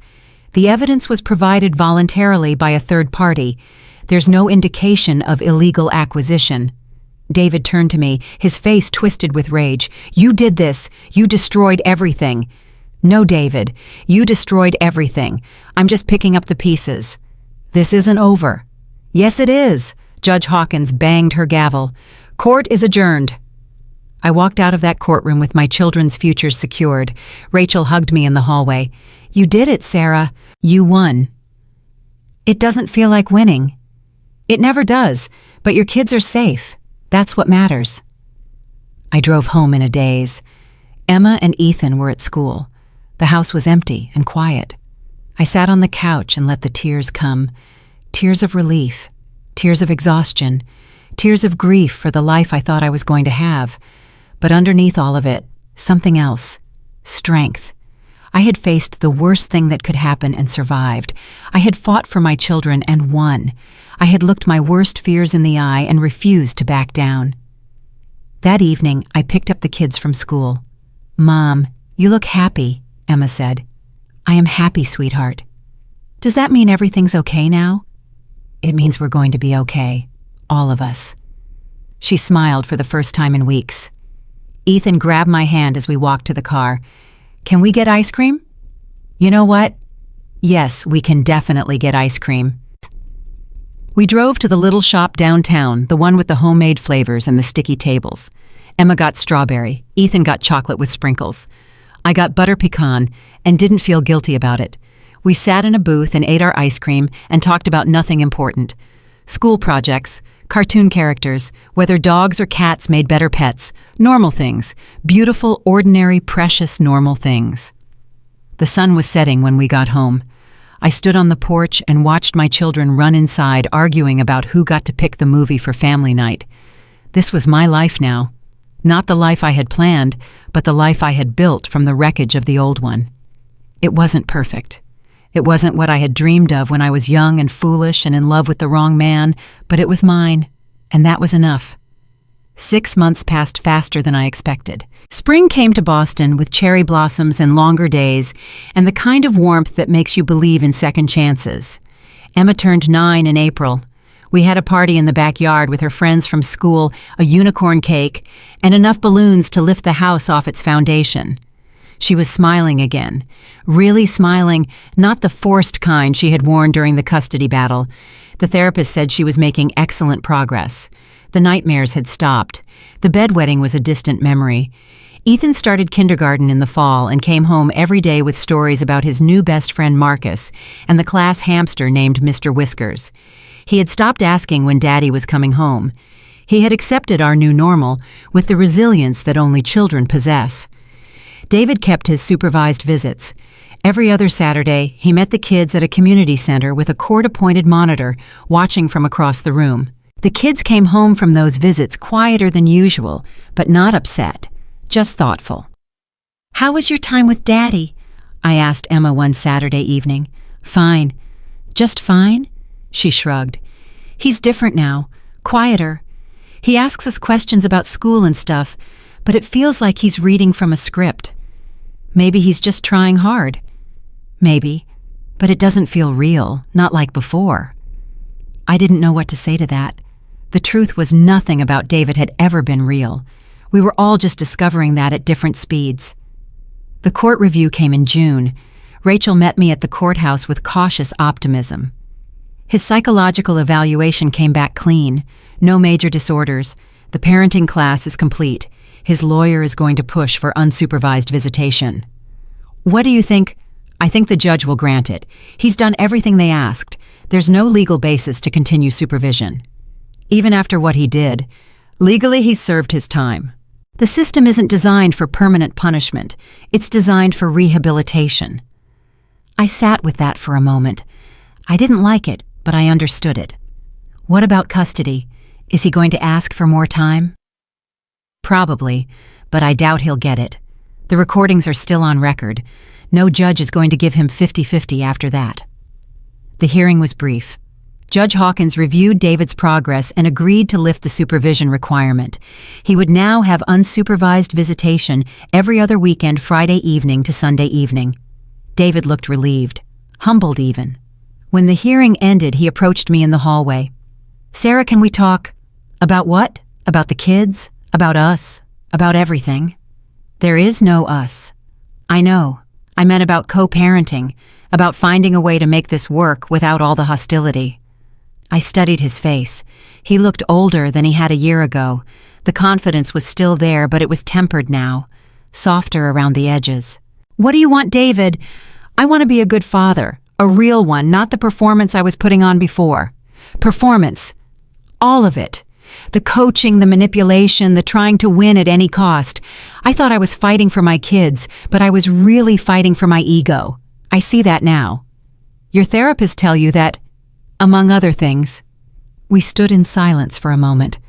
"I'm not asking for forgiveness," he said. "I know I don't deserve it, but I'm asking for a chance to prove that I've changed." "You've had a lot of chances.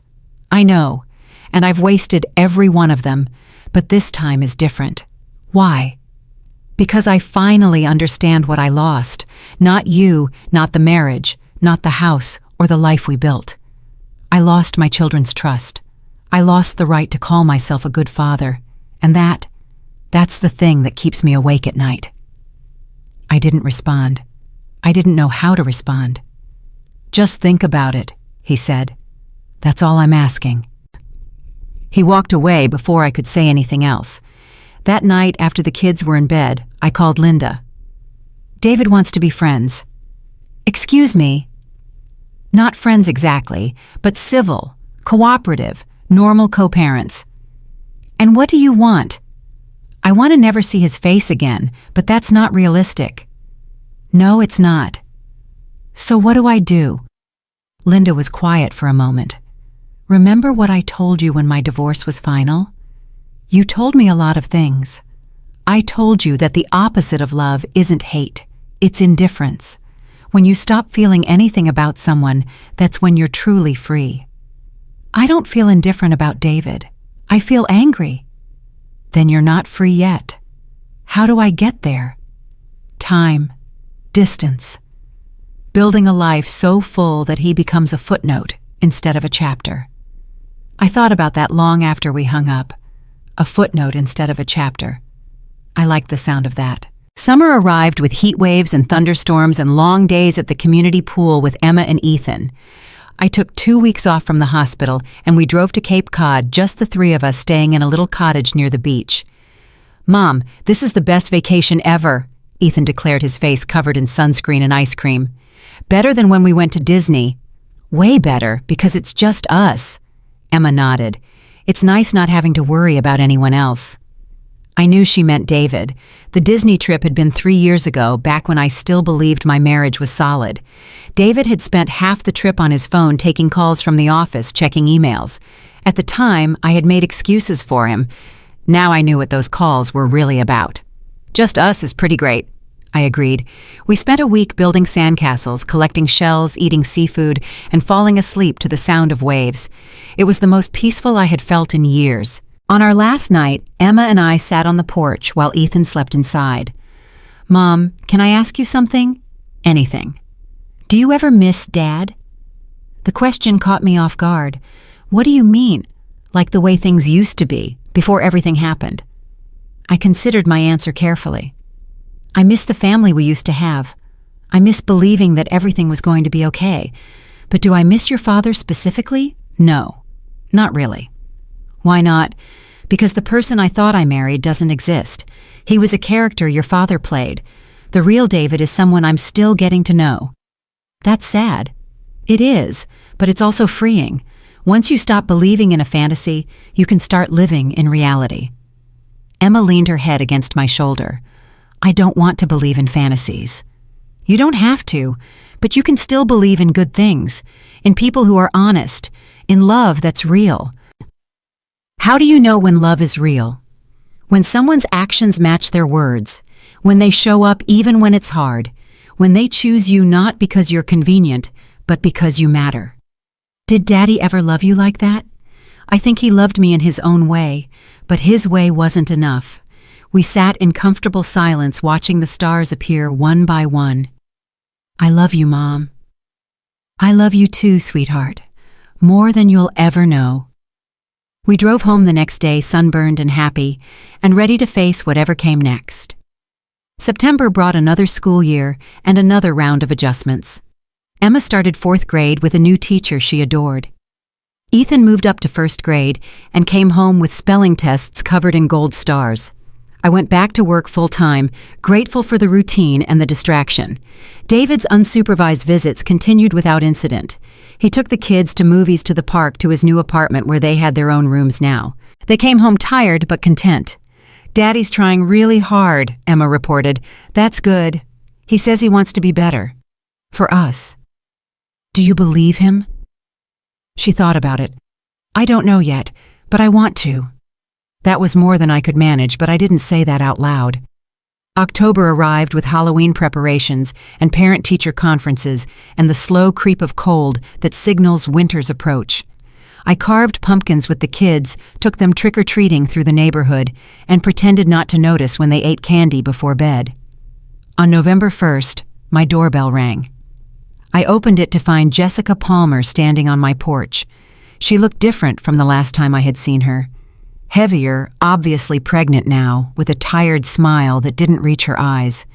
I'm sorry to show up like this. I just wanted you to know, the baby came. The baby. David's baby. A girl. I named her Lily. I didn't know what to say. Congratulations. I'm not here for congratulations. I'm here because David wants to be part of her life. And I wanted to ask, is that something Emma and Ethan know about? No, David hasn't mentioned it. I figured. He's probably scared of how they'll react. They'll find out eventually. I know. That's why I came. I thought maybe, if it came from you first, it might be easier. You want me to tell my children that their father has another child? I know it's a lot to ask. It's more than a lot. Jessica looked down at her feet. I'm sorry. I shouldn't have come. She turned to leave. Wait. She stopped. How is she? Lily. She's perfect. 10 fingers, 10 toes, David's eyes. Something twisted in my chest. Not jealousy exactly, but something close. Does David see her? Once a week. He's being careful. He doesn't want to upset you. Since when does David care about upsetting me? Since the custody battle. Since he realized what he almost lost. I leaned against the doorframe processing this information. I'll tell the kids, but not because you asked, because they deserve to know the truth. Thank you. Don't thank me. I'm not doing this for you. Jessica nodded and walked back to her car. I closed the door and sat on the couch trying to figure out how to have yet another impossible conversation. That weekend, I sat Emma and Ethan down in the living room. I need to tell you something important. Are we in trouble? Ethan asked. No, baby, you're not in trouble. But there's some news that might be confusing, and I want you to hear it from me first. Emma looked at me warily. Is it about Dad? Yes. Is he sick? No, he's fine. But he's going to have another family now. There's a baby, a little girl named Lily. Silence. Emma's face went through a series of emotions. Confusion, hurt, anger. A baby with who? With Jessica, the woman from his office. The one he cheated with? Yes. Emma stood up abruptly. That's disgusting. I know it's hard to understand. I don't want to understand. I don't want another sister. I don't want Dad to have another family." Ethan looked between us, confused. "What does cheated mean?" "It means Dad broke a promise to Mom," Emma said bitterly. "A really big promise." "Emma, it's true, isn't it? He broke his promise, and now he gets a new baby, and we're supposed to be okay with it." "You don't have to be okay with it. You can feel however you feel." "I feel angry." "That's allowed." "I feel like he's replacing us." "He's not replacing you. He could never replace you. You are his children and he loves you." "Then why did he do all those things? Why did he lie and cheat and try to take us away from you?" "Because he made mistakes, big ones, and now he's trying to do better." "What if doing better isn't good enough?"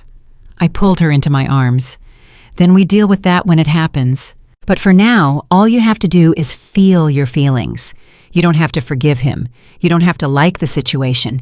You just have to know that I love you, and nothing will ever change that." Emma cried into my shoulder. Ethan crawled into my lap, not fully understanding but wanting to be close. We sat like that for a long time. The holidays came and went in a blur of activity. Thanksgiving at Linda's house with her family and ours, Christmas morning with stockings and presents, and Emma's genuine smile when she opened the art supplies she had been asking for all year. New Year's Eve watching the ball drop on TV, the kids falling asleep before midnight, while I counted down alone with a glass of champagne. A new year, a fresh start. In January, I got a promotion at the hospital, charge nurse of the night shift with a raise that finally made me feel financially secure. I celebrated by taking the kids out for dinner at the fancy restaurant downtown, the one David used to take me to on anniversaries. "This is fancy," Emma said, looking around at the white tablecloths and candlelight. "You deserve fancy." "For what?"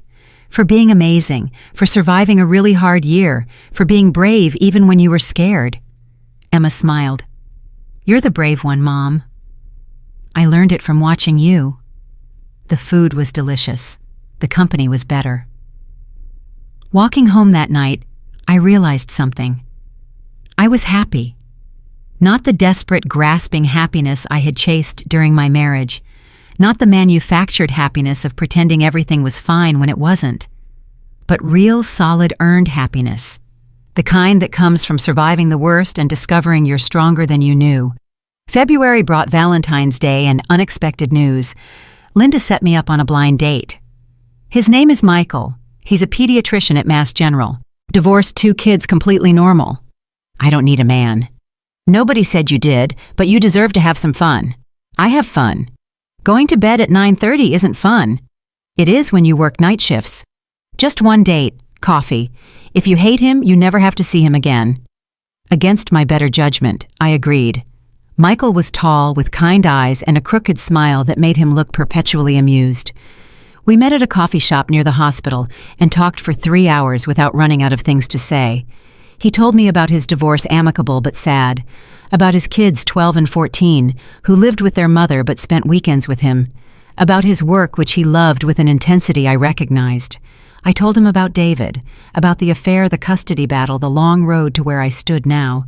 "That's a lot," he said when I finished. "Too much." "No, just a lot. But everyone has a lot at our age. The question is whether you've learned from it." "What did you learn from yours?" He thought about it. "That love isn't enough. You need respect, trust, communication. Love is just the foundation. Everything else is what makes it last." That's surprisingly wise. I've had a lot of therapy. We both laughed. The date ended with a hug and an exchange of phone numbers. He texted me that night. "I had a really good time. Same time next week." I stared at the message for a long time before responding. Yes. Spring arrived again, a full year since the custody battle ended. So much had changed.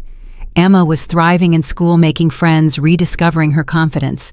Ethan was reading chapter books now, his vocabulary expanding daily. The house that had once felt empty was full of laughter and noise and life. David continued his visits without incident. He and the kids had found a new rhythm different from before, but functional. He had met Lily, shown them pictures, eased them into the reality of their half-sister with surprising sensitivity. She's kind of cute, Emma admitted one Sunday. Even if I'm still mad about it. You can be both.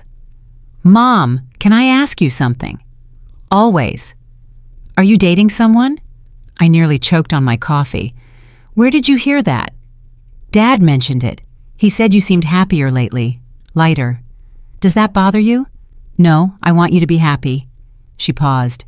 Is he nice? The person you're dating. His name is Michael. He's a doctor.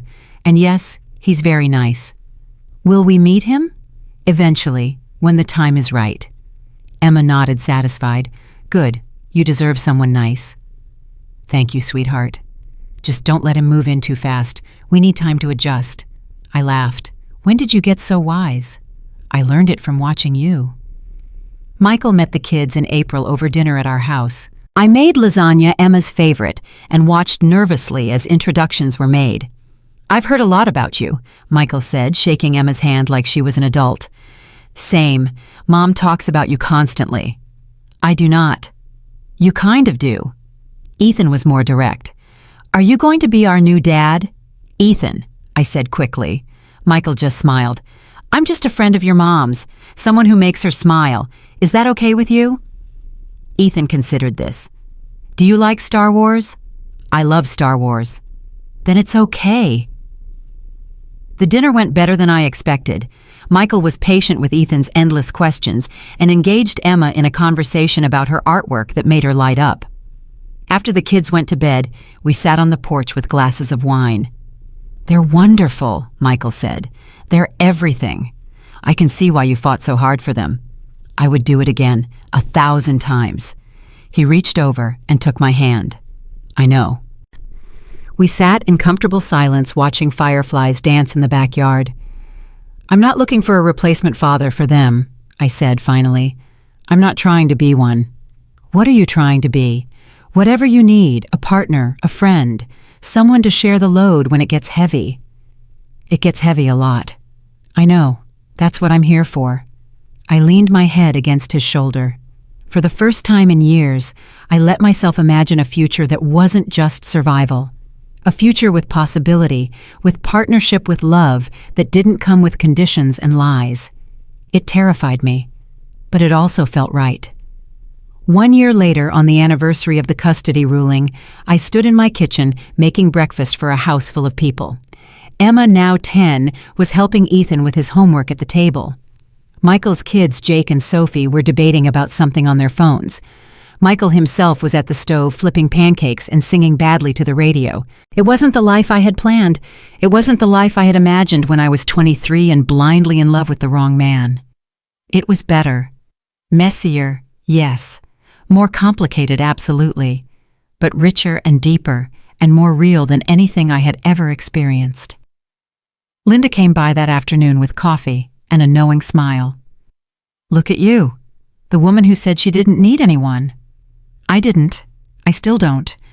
But it's nice to want someone. There's a difference. Big difference. We sat on the porch watching the kids play in the yard. Do you ever think about David? Linda asked. Sometimes. Not with anger anymore. More like acknowledgement. He's part of my story, even if he's not part of my future. A footnote. Exactly. A footnote. That's growth. That's therapy. And time. And a lot of really good friends. Linda smiled. You made it, Sarah. Against all odds, you made it. We all made it. Me, Emma, Ethan. We survived something that could have destroyed us. And you came out stronger. We came out different. Stronger is part of it, but also wiser, more careful, more aware of what really matters. What matters? I watched Emma push Ethan on the swing, both of them laughing. Them. This. Being present for the moments that count instead of chasing some fantasy of what life should look like. That's pretty profound. Like I said, therapy. We laugh together the way old friends do when they've seen each other through the worst and come out the other side. That evening, after everyone had gone home, I tucked Emma and Ethan into bed. Mom, Emma said as I reached for the light switch. Yes, thank you. For what? For fighting for us, for not giving up, for showing us what it looks like to be brave. My eyes filled with tears. Oh, sweetheart. I mean it. A lot of kids at school have parents who are divorced, and a lot of them talk about how their parents fight all the time or use them against each other. But you never did that. I tried not to. You did more than try. You protected us, even when it was hard, even when Dad made it impossible. I sat on the edge of her bed and smoothed her hair back from her face. You were worth protecting. Both of you. Every single day. I love you, Mom. I love you too. To the moon and back. To the moon and back, she repeated, smiling.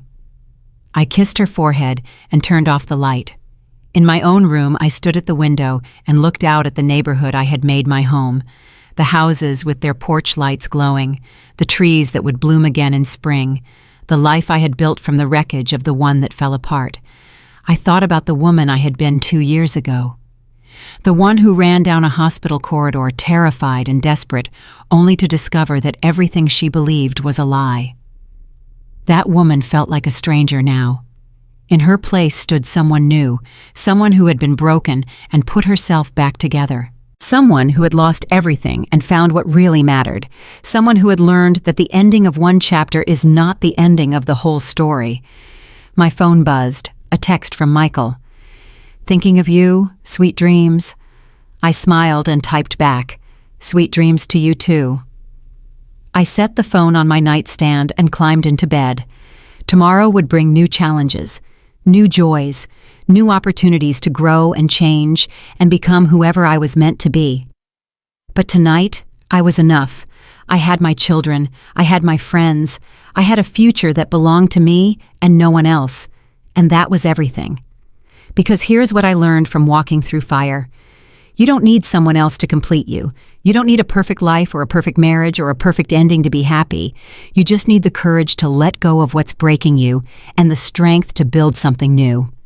I ran to that operating room thinking I would find my husband. Instead, I found myself. And that discovery, painful as it was, is the greatest gift I have ever received. My name is Sarah Mitchell. I am a mother, a nurse, a survivor, and a woman who finally knows her worth. This is my story, and it is only the beginning.